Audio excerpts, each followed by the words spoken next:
Good afternoon, folks. I'm Dave Thompson, the director of the Academy of Cleaning Excellence. If you've watched the show before, you know what's coming up. There's 3 words on which I focus on each and every Friday afternoon. Those 3 words: healthy, positive, and proactive.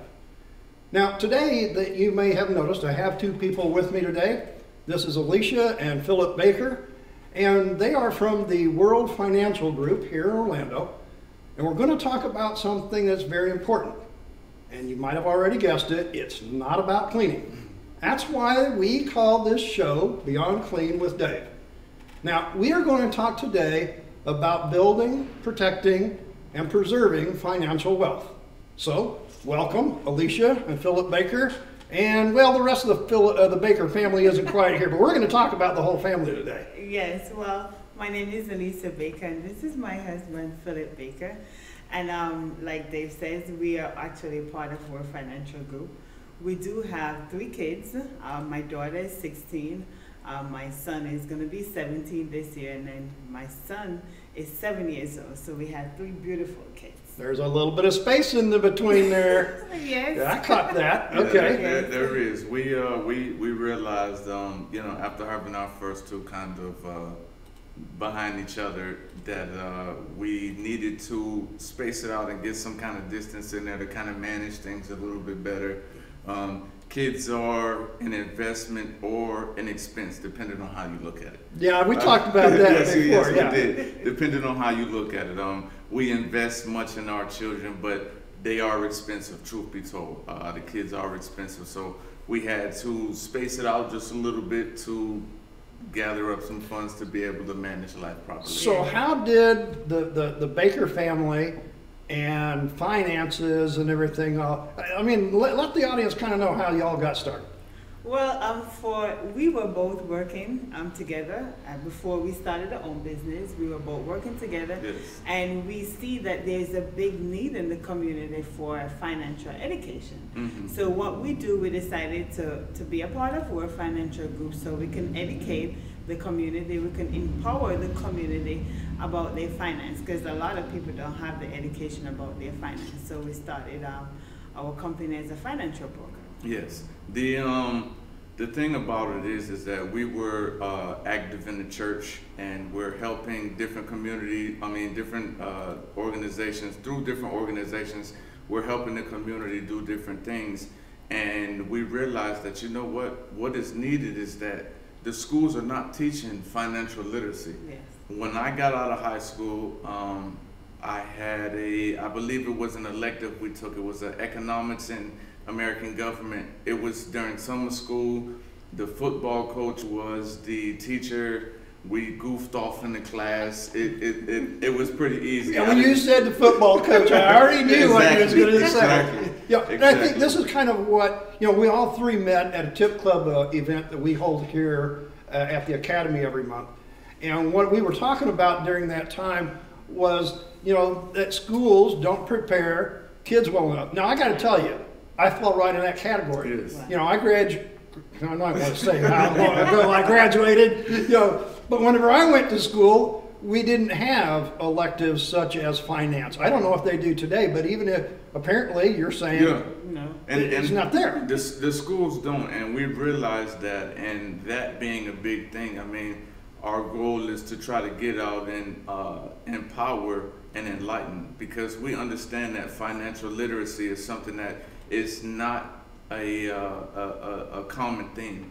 A lot of people don't know how to manage money. A lot of people are just living check to check, and they don't understand how to get by day to day. And that's one of the things that we do. We actually are a vendor with Orange County. We try to go into the school to see how we can educate them, because a lot of them, they're coming out of high school and they don't know what's next. Now, I gotta think that your kids are not going to come out of high school that way. Oh no. My daughter, she's 16. She's already have a savings account. She already have a checking account. She already actually just started her own business at 16 years old as a photographer. So she already know the basics, and she already know that she want to be an entrepreneur. So that's what we educate on our kids. Even our youngest, who is 7, we're trying to plant these seeds in him now. and just let him know that, you know what, the money that you get, whether it's from taking out the garbage or whatever chores you do or whatever money you earn, you have to realize that you have to be able to save that, because a lot of people don't understand that, okay, eventually I'm gonna get older. I have to save and I have to prepare for the future. And what we do, we sit down with you and we set up a financial cornerstone with you. And there's 4 financial cornerstones what we would sit down with you and we would talk about. And we always use an example. It's just like when you're building a house. You don't start at the top of the roof, you start at the bottom. Yes. So the financial cornerstone is pretty much, it's just the foundation how you can start building your finance. So the 4 corners of a house. Yes. Exactly. Well, unless you're building a roundhouse. No, we don't do one house. Don't do a roundhouse. No. Well, you know what? Truth be told, even if you build a roundhouse, you still have to have a proper foundation. Exactly. And that's where we like to start out. We sit down with families and we let them know you have to have a proper foundation in order to properly build a financial future. And we talk about protection. And we talk about growth. We just pretty much explain how it is that your money get protected, how your money can grow, and the safe way how you can grow your money. We also talk about the tax advantage. And what that is a lot of people don't know that there is a product that's out there that actually allow you to take money out without being taxes. So that's what we sit down and we talk to you about how you can build that foundation. Yes. So it doesn't matter who the audience is, at what age they are, because you're talking about your kids. I'm talking about entrepreneurs. We're talking about everybody in between. Can all use this information. Yes. And so what I'm saying here is, from what you're saying, I need to build a concrete foundation. But then how I build from there, because I know we're in Florida, you know, you don't build a wood house on sand. Exactly. You know, so even if I start right, I still need how to go up. It's like a GPS. Yes, you have to know how to build properly, and that's what we help people find out and understand. There's a big difference in America. 99% of Americans, and they just, to be honest, I'm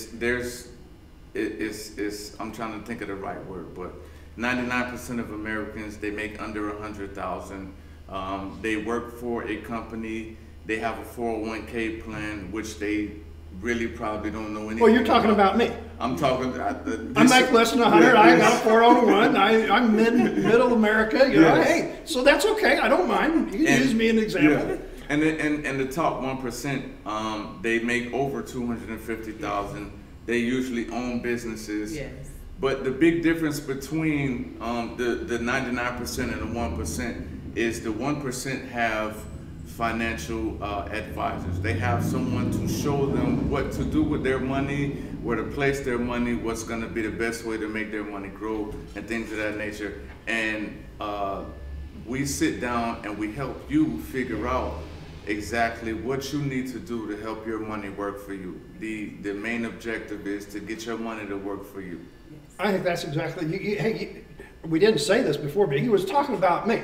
You know, hey, I was in that area. I wasn't planning. Over the last 5 years is when I started getting a financial planner. I don't make over the 250 yet, but hey, I'm trying to get there. Exactly. But I mean, you know, now I'm that part of that family B in a sort of a way, because now I've got the financial planner that I didn't have. Exactly. And see, we feel that, you know, no family should be left behind, and our goal is to closing the gap between family A and family B. I mean, family A, like I said, is 99% of America, and family B is the 1%, and we need more in family B. So we just try to help people understand what is best needed to transition them over to family B. So Alicia, you said something about a GPS. Yes. You know, I've always said in my education here at the Academy is that what I need to know is I need to know where you're at today. Right. And I need to know where you want to go. Is that what you're talking about? Yes. Aren't we talking about the same thing? Exactly, the same exact thing. And like we mentioned before, the financial cornerstone is pretty much, it's like a GPS. It's just telling you where you can start.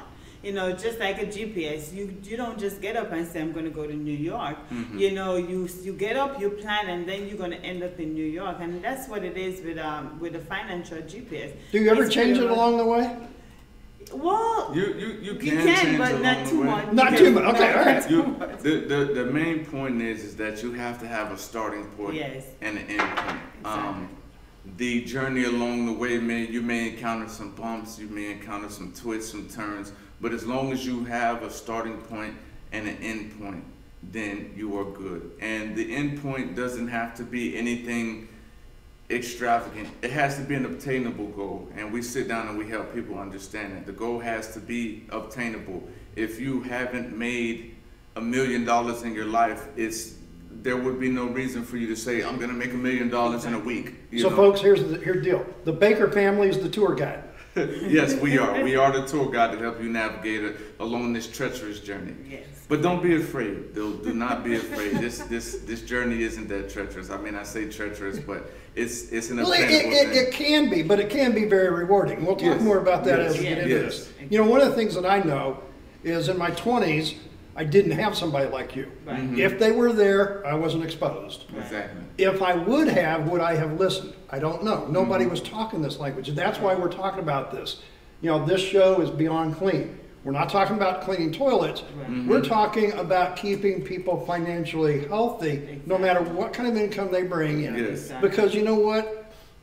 I've always found that everybody that comes through my academy Mm-hmm.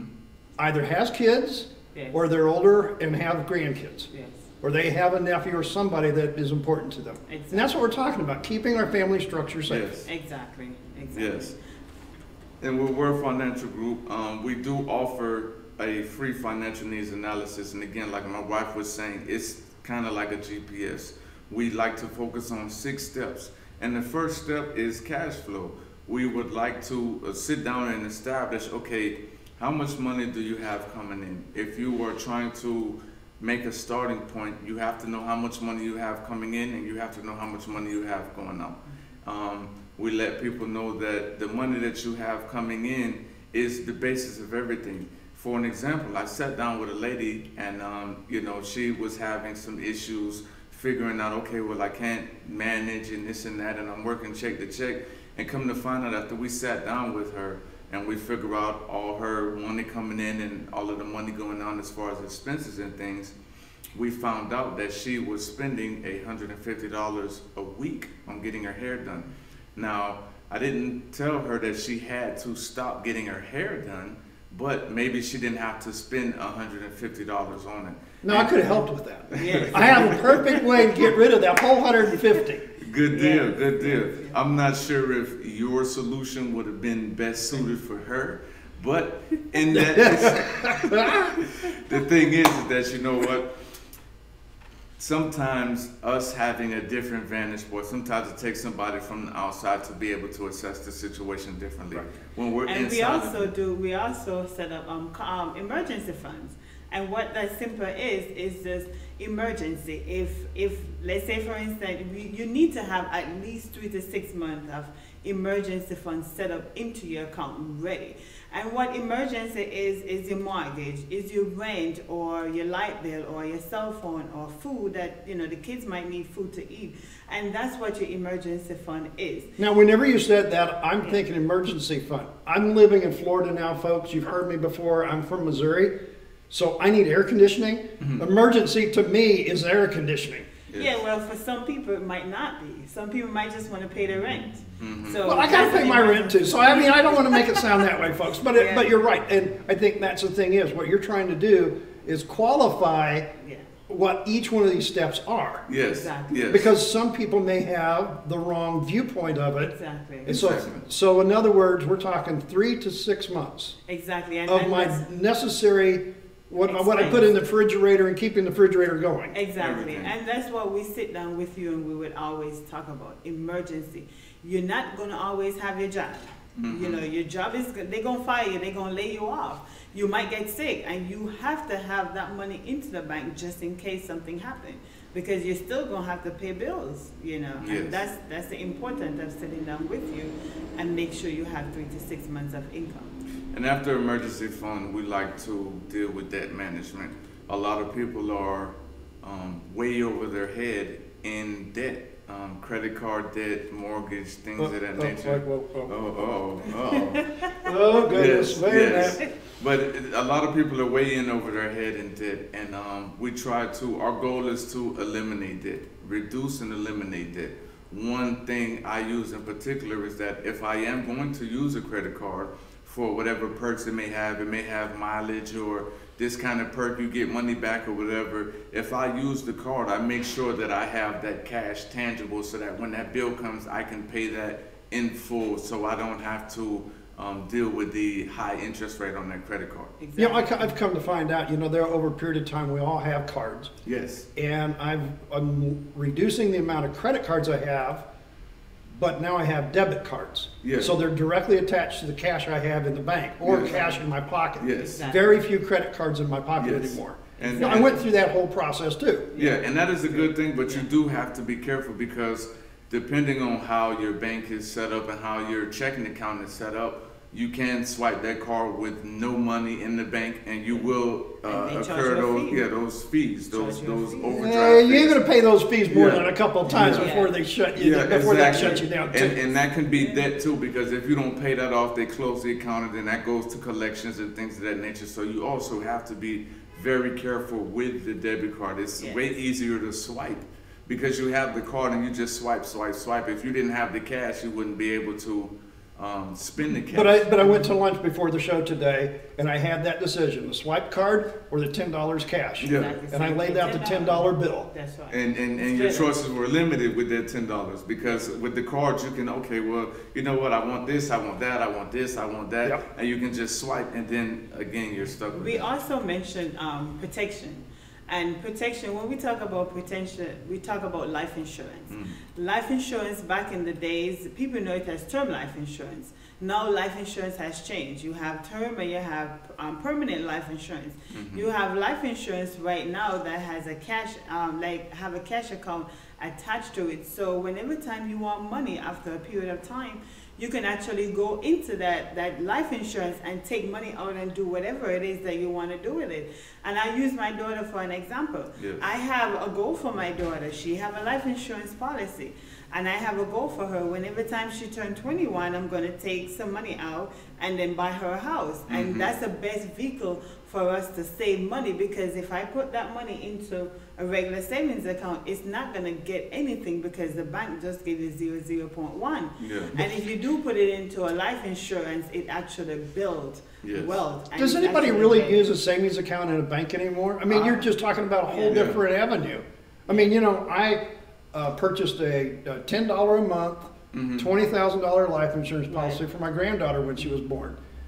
And you said back in the day. Now I'm really feeling it. I was like, yeah, that was back in the day, okay, all right. But I'm sure it's term life. It doesn't have the advantages. Exactly. So if I were doing it now, I would look at a different type of life insurance, Because even in the term- last 10 years. Exactly, Yes. because term, when you do a term policy, it doesn't get any cash from it. Yeah. And after the term is finished, you're gonna end up probably paying 2 times that more. So it's better to get a whole lot, to get a permanent policy where you Yes. can have that cash attached to it, and you can have it for maybe 102 or whatever time Yeah. that the policy lasts for. And I think that's what we're talking about here today, folks. The Academy is all about education. Yes. And I'm getting educated, our audience is getting educated Yes. on all of these different things. And, everything has to move forward. Yes. But you know what? I started with a $10 a month, like I said, what it Yeah. cost me to go to lunch today Right. for her policy is better than nothing. It and is. It starting is. with that. So Exactly. there's still other things we need to do. There is, and just like you said, starting off with $10, we let people know how they can build wealth. Using different vehicles and building wealth is important because a lot of people think that you have to have mass amounts of money in order to be wealthy, but you can start at any point. I did. Yeah. I did. I And started you know too what? late because I was trying to get too much. Yeah, and we did too. But the thing is what I want to get into your minds is that you can start off with a quarter. A quarter eventually turns into $1. Exactly. $1 eventually turns into 5. 5 turns into 10, and it builds like that. So I don't want you to understand. I mean, to have the understanding that you have to have $1 trillion in the bank in order to be able to save. And you can start off at any point. And another thing too, like he was talking about building wealth. I saw there's a study that actually come out that's saying that if I want to retire with $1 million and I have 40 years to get that $1 million, I would have to be putting away $289 every single month until it get up to $1 million. What we impress upon the younger generation, like my husband was talking about with a quarter, start somewhere. You know, you're young right now. It's going to benefit you when you get to retirement age. You don't want to have to be putting away $289 a month when you could be putting away $20 a month. Exactly. So you start somewhere, and then eventually when you become to retirement age, you can have more than $1 million, because inflation is going to go up. And eventually, you know, you're going to need money to survive, because Social Security not going to be around anymore. Yes. You know. But Oh, don't say that. But Don't say that. I mean, I'm going to I've been putting in all of my life. I'm almost at retirement. I'm depending on that. But the thing is as far as building wealth, you can be at any age. I mean, it's never too late to start. Even though you may be Even for people like me, yeah, okay, it's never too late. In retirement age, you can still prepare for your financial future, and we sit down and help you figure that out. We also like to talk about preserving wealth and leaving wealth behind for the ones, for grandkids and different charities and things like that. Because with building wealth, it's not necessarily about, okay, what can I amass? It's, we try to impress upon people, what is it that you want to do with the money? A lot of people aren't impressed by big numbers, but they are impressed by the impact they can have on different generations in society and things like that. So the preservation of wealth is something that we stress heavily upon, because we do believe in being able to leave behind something for future generations. We have an example where there was a young lady that attended our church. She was actually 23, and she passed away, and she left behind 3 kids With nothing. With nothing, you know, and her being that young, not only was she not able to, her family was not able to bury her because they didn't have the proper funds set up, but her 3 kids are left with nothing because she didn't have the knowledge and the understanding to leave something behind for them. So it is about what we're going to do with what we've built, and I think it does go to the generations that are following us. Yes. You know, these are the young people that we're talking about that are going to take care of us in our retirement days, in those days, even past retirement, in our last days. You know, so, you know, folks, I think that's what, you know, maybe we're getting a little too serious here. I kind of feel that, but it is a serious thing. Yes. We do need to take care of what we're doing with where we're at and what we're accomplishing. Exactly. And what you guys have said, and I have heard from my new financial advisor, is just get started. Just get started, yes. And you know, I think we're all the same way. Once you get started, you like to see growth. That's the American way, right? Yes. And once you see the growth, you want to see more growth. Exactly. And then that's where we can get into this preservation. Yes. And like you stressed upon, just get started. I mean, if someone has an issue with living check to check and they can save $5, that's an accomplishment. And like I said, eventually that 5 will turn into 10, and that 10 will turn into 20, and that 20 will turn into 100, and it'll start building. So just start. That is the key, just to get started. A lot of people think that, oh, there's no way, I don't have $1 million and this and that. Just get started. If you're able to put up $1, a quarter, 10 cents, whatever you can save will eventually build. You just have to be disciplined and be able to stick to that regimen, and that is what my wife and I would like to sit on and help you accomplish. Exactly. Use the tour guide. Yes, we are the tour guide. The experienced tour guide. I don't know where that came from, folks. It's a live show. It just popped in my head. You know, last week we had some people talking about Spanish entrepreneurship and helping businesses succeed. Yes. I know that today our show basically was about family and kids. Yes. You know, that was our focus. Every one of us, you there in the audience, can use this information. And I think what we're going to do is, if you guys are game for it, have you back on the show at another time. Definitely. And let's talk about how entrepreneurs, how business maybe can do this for their staff Exactly. and help retain staff, because if we help them be more financially safe, I mean, isn't that why we all work? Exactly. Exactly. Exactly. You game for that? Yeah, I am. I'm game for it. Let's I do got it. a feeling you're going to see the Bakers again on my show. Yes. Yes. So, anyway, let's close our show out with a number of things. If you've been watching before, we now have 5 campuses. We have a new website, academyofcleaning.com. We're building it. It's getting there, but go and look and see what we've got. We've got all kinds of live classes, our online classes. Don't forget that cruise to the Bahamas in February. Nice. Yeah, hey, Nice. yes, okay, all right. Yeah, good deal. Yeah, hey, I mean, why not cruise the ship and get a certification? Yeah, That's why right, not? that's Why right. not? Okay, so we also have the Academy's Facebook page. Share and like that page. We got all kinds of stuff on there. We now have a LinkedIn page where we're there for the entrepreneurs that don't Facebook.